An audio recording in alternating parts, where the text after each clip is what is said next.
మకర రాశి. ఈ రాశి వారికి రోజు కొంత కలిసి వస్తుంది. ప్రయత్నాలు ఫలిస్తాయి. సకాలంలో డబ్బు చేతికి వస్తుంది. సంఘం లోపట గౌరవ మర్యాదలు పెరుగుతాయి. ఉద్యోగస్తులకు తోటివారి సహాయ సహకారాలు సంపూర్ణంగా లభిస్తాయి. కొన్ని ముఖ్యమైనటువంటి పనులు మెల్లగా నెమ్మదిగా ముందుకు సాగుతాయి. తొందరపడకుండా మీరు ప్రశాంతంగా ఉండండి. ఆ యొక్క నిర్ణయాలు మీకు అనుకూలంగా మారుతాయి.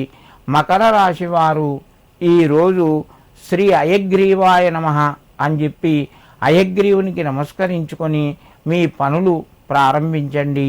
మీకు మరింత శుభయోగం కలుగుతూ ఉంటుంది. కుంభరాశి.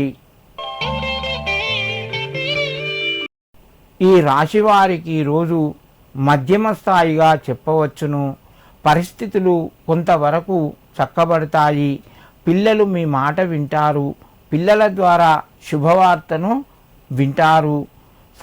సమయానికి డబ్బు చేతికి రావడం వలన కొంత ఆనందంగా ఉంటారు.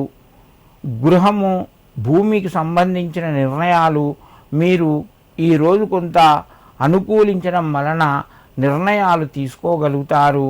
కొంత కలిసి వస్తుంది. ప్రయత్నాలు ఫలిస్తాయి. దూర బంధువుల నుంచి శుభవార్తను వింటారు. వ్యాపార రంగంలో కొత్త అవకాశాలు మీ ముందుకు వస్తాయి.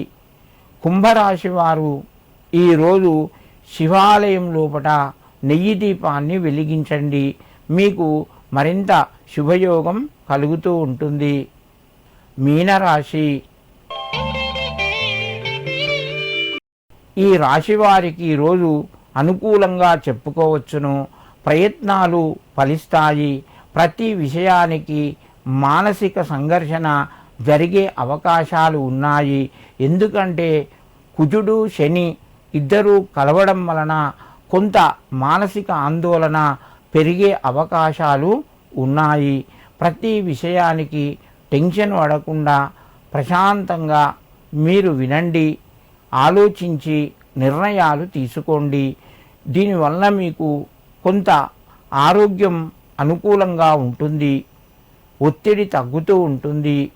మీనరాశి వారు వ్యాపార రంగంలో కొత్త అవకాశాలు మీకు ఎక్కువగా వచ్చే అవకాశం ఉన్నది. భాగస్వాములతోని జాగ్రత్తగా ఉంటూ వ్యాపారాలు కొనసాగించండి. మీకు కొంత అనుకూలంగా ఉంటుంది. మీనరాశి వారు ఈరోజు శివాయ గురవే నమః అని చెప్పి 3 మారేడు దళాలు శివునికి సమర్పించి మీ పనులు ప్రారంభించండి. మీకు మరింత శుభయోగం కలుగుతూ ఉంటుంది.